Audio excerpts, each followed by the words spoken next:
ഇന്നലെ പുതുപന്നാനി പാലത്തിൻ്റെ അവിടെ വെച്ചുണ്ടായ ഒരു അപകടമാണിത്. വണ്ടിയിൽ 4 പേരുണ്ടായിരുന്നു.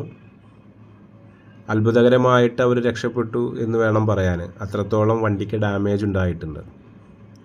പുതിയ ഹൈവേ വന്നതിന് ശേഷം പല ആളുകളും ഓവർ സ്പീഡിലാണ് സഞ്ചരിക്കാറുള്ളത്.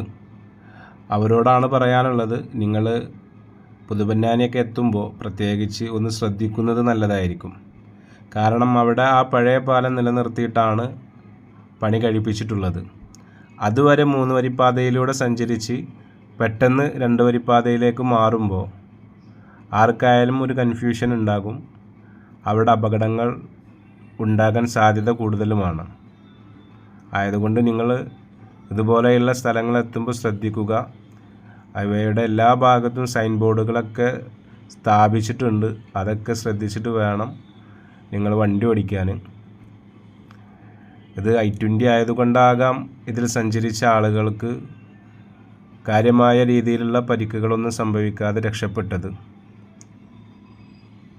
എല്ലാവരും സേഫായിട്ട് വണ്ടി ഓടിക്കുക.